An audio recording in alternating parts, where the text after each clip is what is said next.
મિત્રો, આજે હું તમને એવા વ્યક્તિ સાથે મુલાકાત કરાવવાનો છું જેમણે એન્જિનિયરિંગ છોડી બિઝનેસ શરૂ કર્યો અને આજે પોતાનું એક નામ ઊભું કર્યું છે.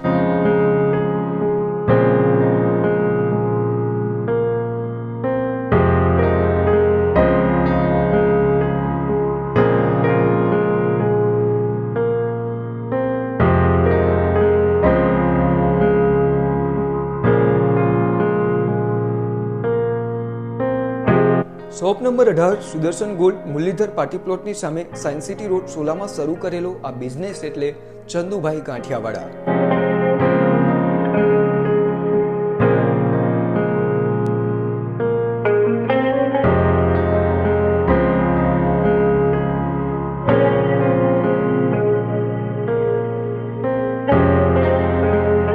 ખાલી દેખાડો નહીં હો ભાઈ, અમૂલ ઘીમાં જલેબી અને સિંગતેલમાં ગાંઠિયા બનાવવામાં આવે છે.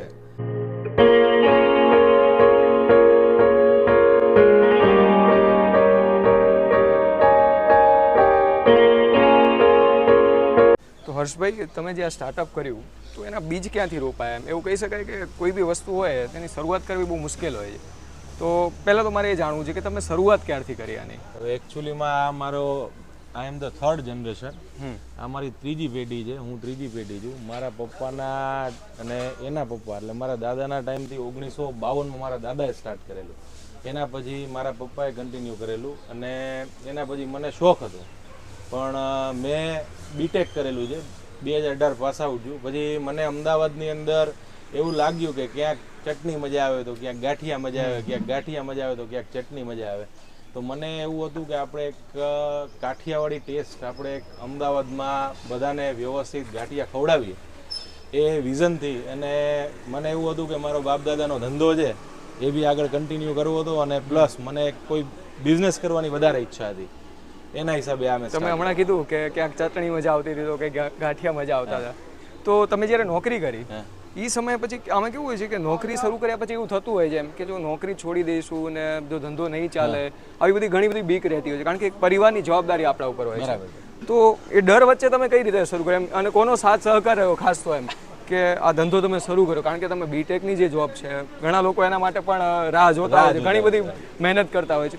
તો આ કઈ રીતે સ્ટાર્ટઅપ થયું એમ? હવે સ્ટાર્ટિંગમાં તો કોવિડ પહેલાંની વાત છે. કોવિડ પહેલાં બી એક મેં મોટું સ્ટાર્ટઅપ કરેલું, પણ ડ્યુરિંગ કોવિડ મને એવું થયું કે હું 100% નહીં આપી શકું. ત્યારે બી મેં જોબ છોડીને સ્ટાર્ટ કરેલું.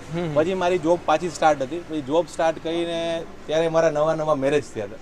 ઓકે. અને મારા વાઈફનો સપોર્ટ મને ઘણો હતો. બરાબર. ત્યારે એને કીધું ભાઈ કરવું હોય તો કરો, નકર વાત કરવાની છોડી દો એમ. એક વખત ચર્ચા થતી હતી અને અમારે ઘણા ટાઈમથી ચર્ચા ચાલતી હતી કે સ્ટાર્ટ કરીએ. તમે જેમ કીધું પેલું સ્ટેપ લેવું બહુ થોડું વધારે ડિફિકલ્ટ હતું.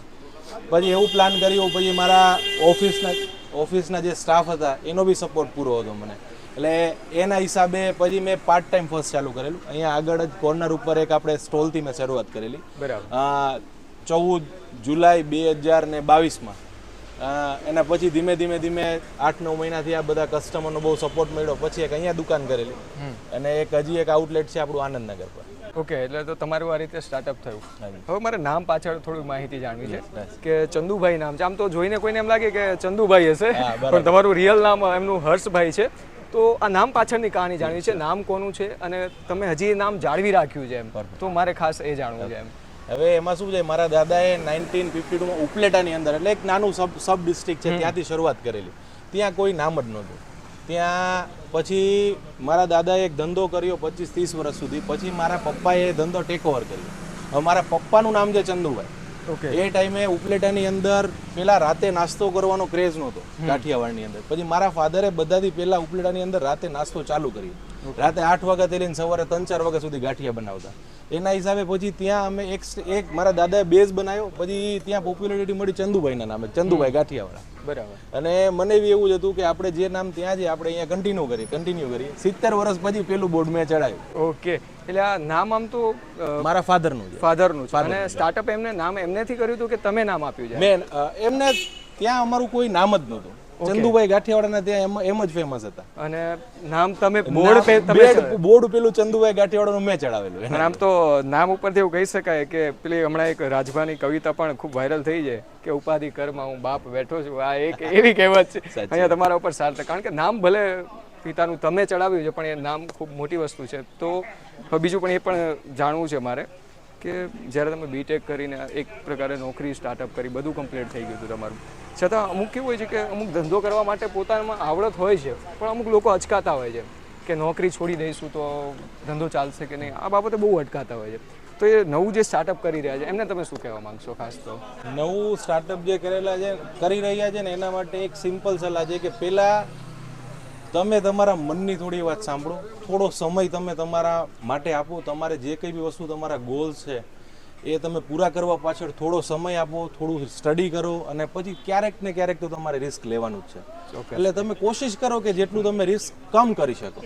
ઝીરો રિસ્ક તો ક્યારેય થવાનું નથી, બરાબર? એટલે તમે એવી કોશિશ કરો કે જ્યારે તમે થોડું ઘણું એડજસ્ટમેન્ટ કરી શકો કે તમારી બેઝિક તમારા ખર્ચા બી ચાલે અને તમે એક સ્ટાર્ટઅપ બી કરી શકો. હવે ચંદુભાઈનું નામ એમ કહેવાય કે અમદાવાદમાં ગુંજી રહ્યું છે, તો સૌથી અલગ વસ્તુ શું છે? એમ ગાંઠિયા તો ઘણા બધા બનાવે છે, ગાંઠિયા રથ છે, હા ના બધું જોવા મળે છે, તો તમે શું એન્ટિક બનાવી રહ્યા છો આમાં? અમે છે ને સર પ્રોપર કાઠિયાવાડી સ્ટાઇલથી સર્વ કરીએ છીએ. મિનિમમ 100 ગ્રામનો ઓર્ડર હોય, ગાંઠિયા, ફાફડા, જલેબી અને મેથીના ભજીયા આખો દિવસ ચાલુ હોય છે આપણે ત્યાં. બધી જ વસ્તુ ગરમા ગરમ. મિનિમમ તમે 100 ગ્રામનો ઓર્ડર આપો એટલે અમારે જેમ કાઠિયાવાડમાં 100 ગ્રામ ગાંઠિયા ગરમા ગરમ આપે એવી જ રીતે અહીંયા આપીએ છીએ. પ્લસ અમારી ચટણીઓ પ્યોર કાઠિયાવાડી સ્ટાઇલની છે. એક અમારી યલો ચટણી છે, જૈન છે કે સ્વામિનારાયણ છે, જૈન અને સ્વામિનારાયણ લોકો ખાઈ શકે. બીજી જે રેડ ચટણી છે ને એ અમારી 40-50 વર્ષ જૂની રેસીપી, મારી દાદી બનાવતી, મારા દાદા ધંધો કરતા ને એ ટાઈમની. એ રેસીપી અમારી થોડી અલગ છે. એ લસણની ચટણી અમારી સ્પેશિયાલિટી છે. પછી પપૈયાનું છીણ આપીએ છીએ, પછી કાઠિયાવાડી મરચાં આપીએ છીએ, ગોલર અમદાવાદીનો થોડા તીખા મરચાં ખાવાની આદત છે એના માટે લાંબા મરચાં આપીએ છીએ અને કઢી આપીએ છીએ. બરાબર. હવે તમારા દાદીની તમે રેસીપીની વાત કરી તો ખાલી દાદીનું નામ જાણવું છે મારે કે તમારા દાદીનું નામ શું છે? દયાબેન. દયાબેન નામ છે. ઓકે.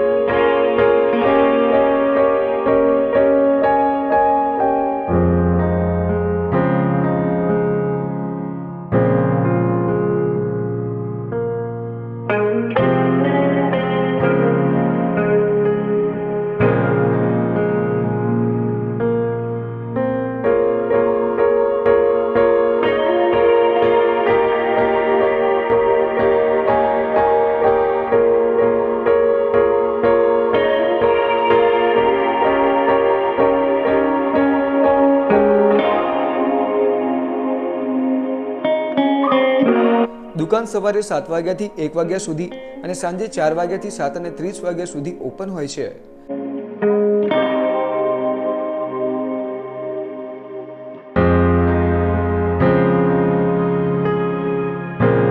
અને હા, મને ખબર છે કે તમે ઓનલાઈન મળશે કે નહીં તેવું વિચારતા હશો. ચાલો જણાવી જ દઉં કે ઝોમેટો ઉપર ઘરે બેઠા જ તમે ઓર્ડર કરી સ્વાદની મજા માણી શકો છો. અને હા, સાથે લગ્ન પ્રસંગમાં પણ ઓર્ડર આપી શકો છો.